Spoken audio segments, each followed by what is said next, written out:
அண்ணன் சிவகுமார் அவர்களுடைய இணையர் லக்ஷ்மி அம்மா அவங்களுக்கு நன்றி சொல்லணும்.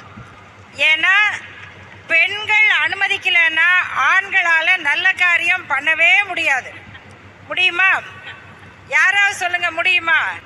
என்னதான் சொன்னாலும் பின்னாடி இழுத்துருவாங்க. அதை போல இந்த அகரத்தை இப்படி வெற்றிகரமாக நடத்துவதற்கு சூர்யா அவர்கள் எவ்வளவு பங்களிக்கிறாரோ அவருக்கு துணையாக இருக்கிற ஜோதிகா அவர்களுக்கு நாம நன்றி சொல்லணும், அவங்கள பாராட்டணும்.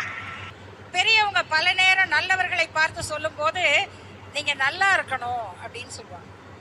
என்ன வேணா சொல்லி வாழ்த்தலாம், ஆனா நீங்க நல்லா இருக்கணும் அப்படின்னு அவங்க சொல்றதனுடைய பொருள் என்னன்னா, நீங்க நல்லா இருப்பதன் மூலமாக பல நூறு பேர் நன்றாக இருப்பார்கள். அப்படியாக சூர்யா அவர்களையும் இந்த அகரத்தின் தொண்டர்களையும் நீங்க எல்லாரும் நல்லா இருக்கணும்னு வாழ்த்தி விடைபெறுகிறேன். நன்றி, வணக்கம்.